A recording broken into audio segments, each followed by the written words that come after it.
출애굽기 25장 9절 말씀은 읽으시고 또 앞에 화면에 나와 있는 거 보십시다.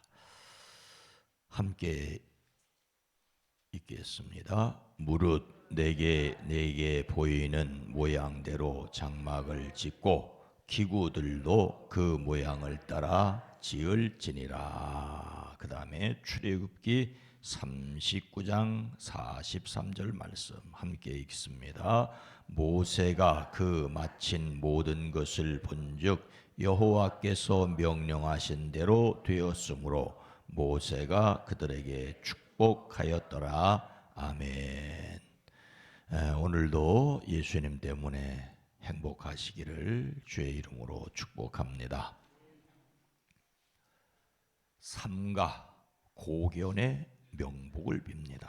고견의 명복을 빕니다. 고견의 명복을 빕니다. 애완견 장례식장 오라는 친구 조의금 얼마나 해야 하나요?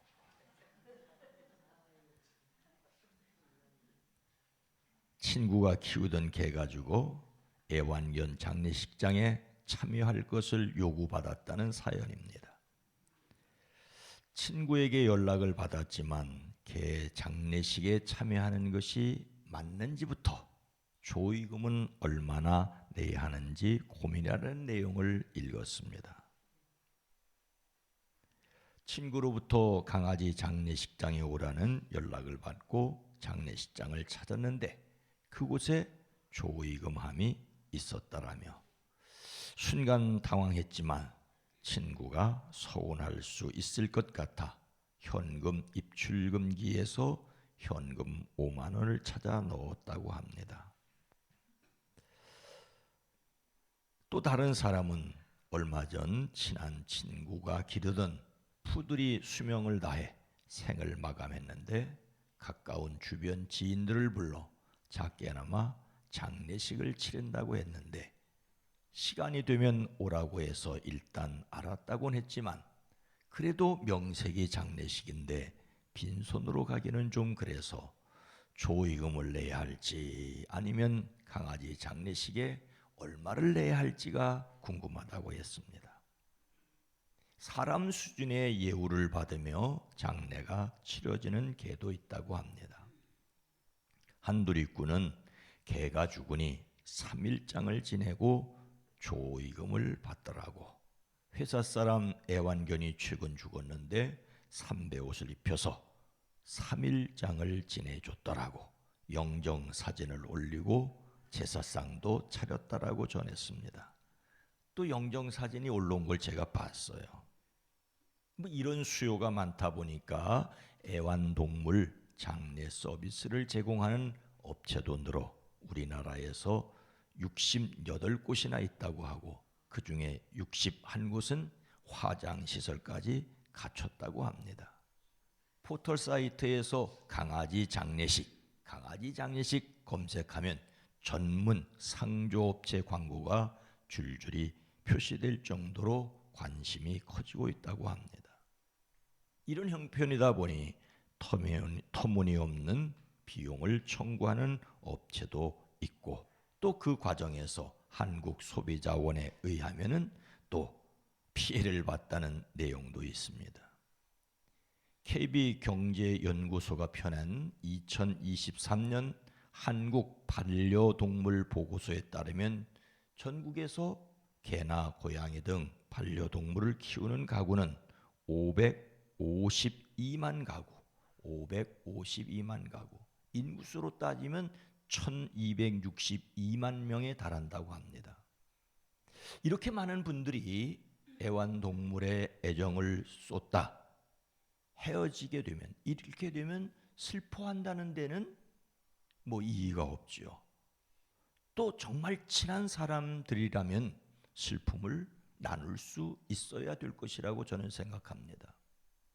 하지만 친하지 않은 사람들에게까지 회사에서 동료들까지 자신의 슬픔에 참여해 달라고 하는 것은 또 다른 폭력일 수 있습니다. 또 개 장례식장에 조의금을 받아야 하는가는 좀 더 생각해야 된다고 생각을 해요. 사람 장례식장에도 잘 안 가는데 그런 추세지 않습니까? 개 장례식장은 오히려 늘어나고 있다니 참 씁쓸합니다. 단 하나, 제가 목회하는 동안에는 개 장례식장 집례 요청을 해주지 않기를 바랍니다. 자, 오늘 본문 말씀은 출애굽 백성이 회막을 짓는 내용입니다. 하나님께서 모세를 시내산 위로 불러 올리시고 하나님과 그 백성이 만날 회막을 어떻게 지으라고 말씀하고 있습니까? 출애굽기 25장 9절 말씀입니다. 무릇 내가 내게 보이는 모양대로 장막을 짓고 기구들도 그 모양을 따라 지을지니라.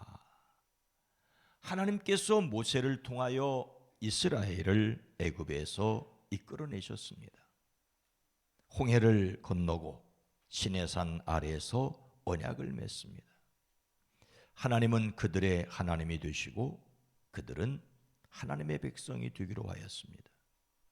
하나님께서는 하나님의 백성으로서 지켜야 할 법을 말씀하시지요. 그 대표적인 내용이 십계명입니다. 하나님 사랑, 이웃 사랑을 명령하십니다. 그리고 하나님께서 그들과 함께 계시는 임재의 상징이자 그들을 만나주시는 장막을 짓게 하십니다.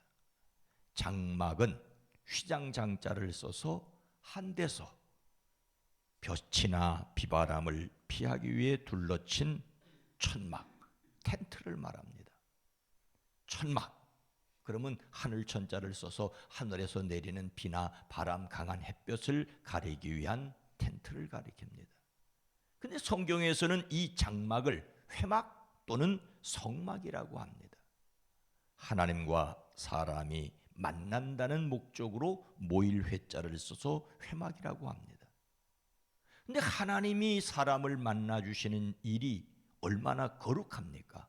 그래서 거룩할 성자를 써서 성막이라고도 하지요.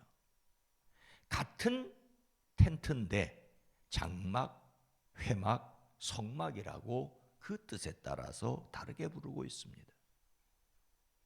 그런데 이렇게 하나님을 만나는 거룩한 천막을 사람의 생각으로 함부로 만들기를 하나님은 원하지 않으셨습니다. 하나님께서는 사람이 하나님을 만날 수 있는 길을 친히 만드십니다. 내가 너희에게 보여주는 모양과 똑같은 모양으로 성막과 거기 쓸 모든 기구를 만들어라고 말씀하십니다. 하나님께서 모세에게 장막과 그 안에서 사용될 기구를 만들라 하시면서 내가 내게 보이는 모양대로라고 하십니다. 이것은 단 하나도 빠짐없이 전부를 가리킵니다. 내가 내게 보여주는 것대로 만들라고 하는 것이고, 여기서 내가라는 말이 강조돼서, 즉 하나님께서 만들라고 보여주시는 대로 하라는 말입니다. 시내산 위에서 하나님께서 성막과 그곳에서 사용할 기구들을 순식간에 일시에 보여주신 것이 아니라 하나씩 차근차근 보여주시고 지시하신 것으로 보여집니다. 단 하나도 빠짐없이 하나님께서 보여주시는 대로 해야 함을 강조합니다. 자세히 하나씩 보여줄 터이니 모든 것을 그대로 하라는 말씀이지요. 이것은 성막이 하나님의 거룩한 속성을 보여줄 뿐만 아니라 성막을 통하여 속죄 원리를 보여주시기 때문입니다. 사람의 죄를 속하고 구원하는데 사람의 생각이 개입되어서는 절대 안 된다는 사실을 분명히 말씀하십니다. 하나님의 명령에 따라서만 지어졌다는 것은 사람이 순종해야 한다는 것 그 이상의 구원의 진리를 말씀하십니다. 이렇게 말씀하시자 어떻게 됐습니까? 모세는 하나님의 명령을 백성에게 전하여 그들로 회막을 짓게 하였는데 결과는 그가 보기에 어떠하였습니까? 쭉 넘어가서 출애굽기 39장 44절 43절 말씀은 모세가 그 마친 모든 것을 본즉 여호와께서 명령하신 대로 되었으므로 모세가 그들에게 축복하였더라. 출애굽기의 내용은 이스라엘이 애굽에서 탈출하는 전반부의 말씀과 그렇게 나온 백성들이 시내산에서 언약을 맺는 후반부의 말씀으로 구분이 됩니다. 언약을 맺는 말씀은 하나님께서 모세에게 말씀하시는 것과 모세를 통하여 백성들에게 말씀하여 순종하게 하는 내용이 있습니다. 모세는 시내산 위에서 하나님께서 보여주시는 것을 찬찬히 보았습니다. 그리고 그것을 백성에게 그대로 전달하였습니다. 모세는 자신이 하나님께서 말씀하신 것을 백성에게 전달하고서 그 전달 사항이 잘 지켜졌는지를 점검하지요. 명령을 받고 전달을 하고 전달 사항이 잘 지켜졌는지 점검하는 것은 매우 중요합니다. 모세는 그 모든 일을 꼼꼼하게 헤아려 보았습니다. 지도자는 자신이 전달한 사항을 반드시 확인해야 하죠.